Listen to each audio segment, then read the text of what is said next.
E a Tainá vai falar agora exatamente do União Brasil e Republicanos e PP. Conta para nós, Tainá.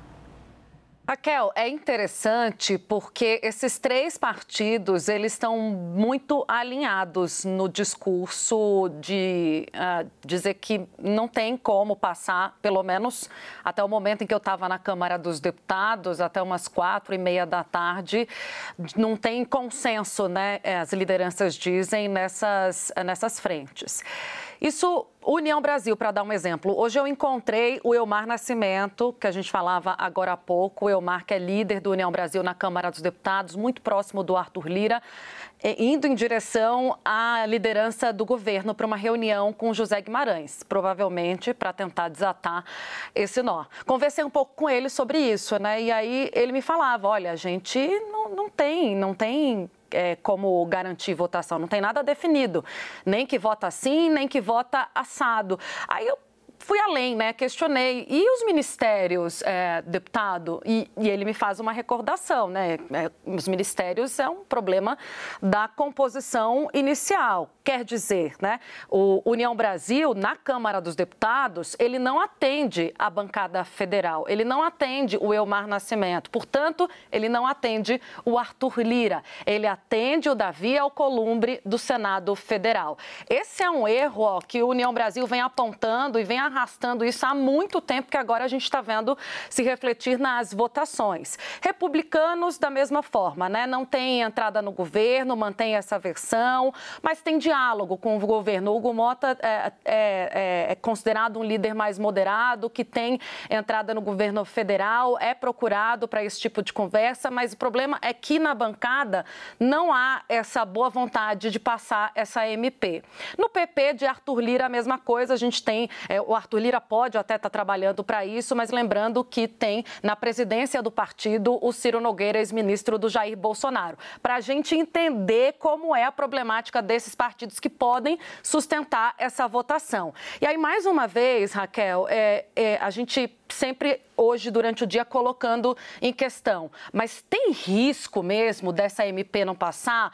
Tem risco, mas é muito difícil ouvir, porque é uma MP do Isnaldo Bulhões, do MDB, um cara que é muito próximo desse grupo.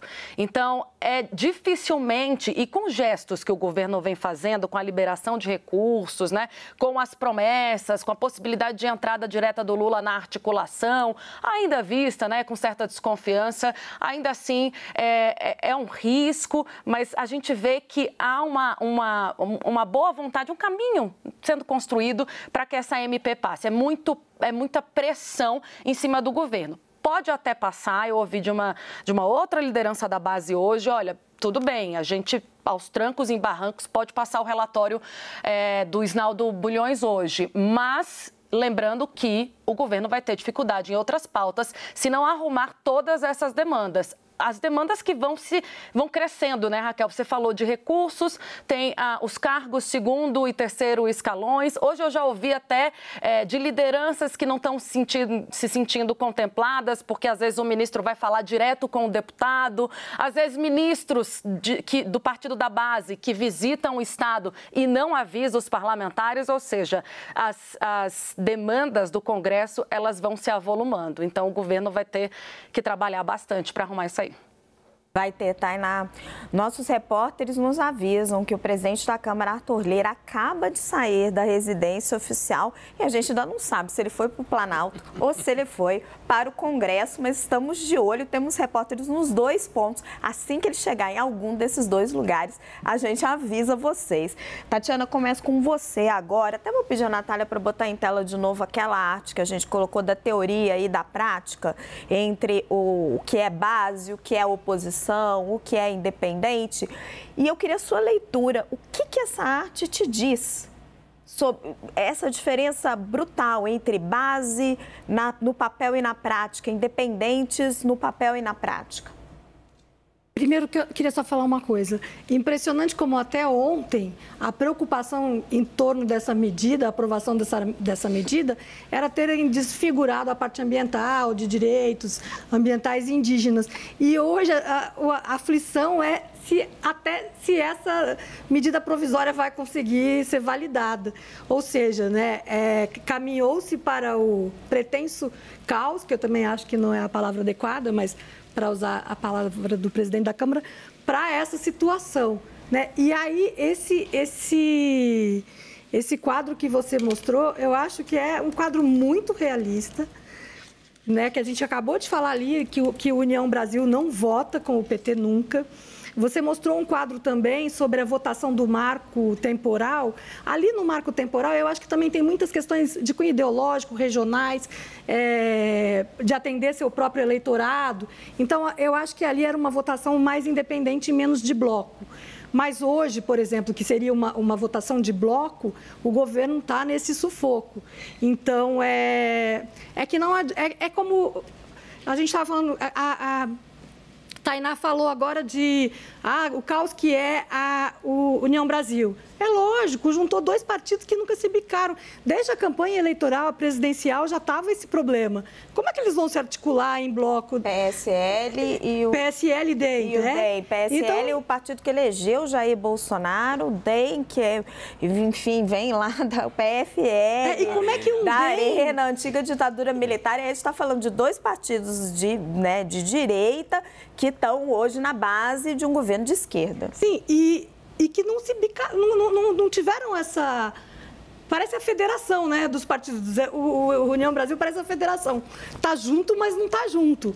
Ou seja, não tem uma liderança específica, não cumpre um protocolo e não tem não tem um trabalho programático para dizer, isso é pelo nosso programa, isso não tem a ver com o nosso programa. Então, é ali cada um gerindo de acordo com a sua regionalidade. E eu também queria responder aqui ao Charlot. A gente estava falando de dinheiro, mas também, né, imagino você também, a gente estava falando de verbas, né? De verbas, que são emendas parlamentares e não de dinheiro correndo solto por aí. Não corrupção. Não corrupção. Que dá cadeia. Isso. Não, por enquanto a gente está falando só de o jogo da Câmara mesmo. A gente está falando só de coisas republicanas. Charlot, é isso aí. Charlot, muita gente reclama que o presidente Lula não entra diretamente na articulação. Hoje ele está entrando, não tem jeito, é a esplanada dele que está em jogo. Mas hoje, conversando com alguns ministros, houve uma avaliação um pouco diferente, que era o seguinte: não, o problema está no time de articulação política, porque se você coloca sempre o presidente para jogar e ele não tem um time que depois funcione e toque para ele, a coisa também não vai andar. Será que é isso? O problema é o presidente, o problema é o time, ou o problema é mais de fundo mesmo? O Brasil não funciona mais nesse presidencialismo de coalizão e o Lula não entendeu isso ainda. Olha, eu acho que a gente tem que, talvez, dar um passinho atrás e tentar olhar com a cabeça dos atores que estão jogando esse jogo. Se eu estivesse no lugar do Lira, se eu estivesse no lugar desses partidos do Centrão, meu principal interesse seria justamente bombardear os ministros que estão designados para negociar com o Congresso, que são esses dois que você menciona. Então, fosse quem fosse, eu acho que o Centrão estaria mirando neles. Não estão entregando o que estão prometendo, o diálogo não é bom, esse meio campo do Executivo com o Congresso não é bom. É isso que eles estão fazendo, estão centrando fogo nesses ministros para ver até quando o Lula consegue bancar esses dois ministros. Esses dois ministros funcionam como fusíveis, que se queimarem o presidente pode trocar. Qual é o problema do Lula se envolver pessoalmente? É que não tem ninguém depois dele. Ele é o último na linha. Então, ele entrar em campo oferece um grande potencial para o governo, porque ele é um hábil negociador político, tem as qualidades que a gente conhece, uma figura carismática, uma figura que tem apelo popular. Então, mesmo os deputados que são ali votos incertos, eventualmente podem ter interesse em estar em selfie com o Lula, dizer, falei com o presidente ontem, tudo isso tem um valor eleitoral muito grande na base desses políticos, né? Mas, por outro lado, se o Lula fracassa de alguma forma, ou se esse preço do resgate que o Congresso cobra for alto demais, ele não tem um fusível para trocar, ele não pode se substituir e dizer que ele fracassou na missão. Então, eu acho que a entrada do Lula na negociação tem um aspecto muito positivo para o governo, porque ele é um peso pesado nessa arena, mas tem um aspecto negativo, que é que ele muito cedo, no início de um governo de 4 anos, ele arrisca já se queimar como negociador com o Congresso e tomar um caminho. Enfim, é difícil evocar casos do passado, porque eles nunca são iguais, mas começa um pouco aquela coisa com a cara da Dilma. Aquela coisa de que a presidente está direto na linha de confronto com o Congresso, já não são os ministros, já não é o meio-campo, é o próprio presidente quem está enfrentando um desgaste e uma crise com o presidente do Congresso.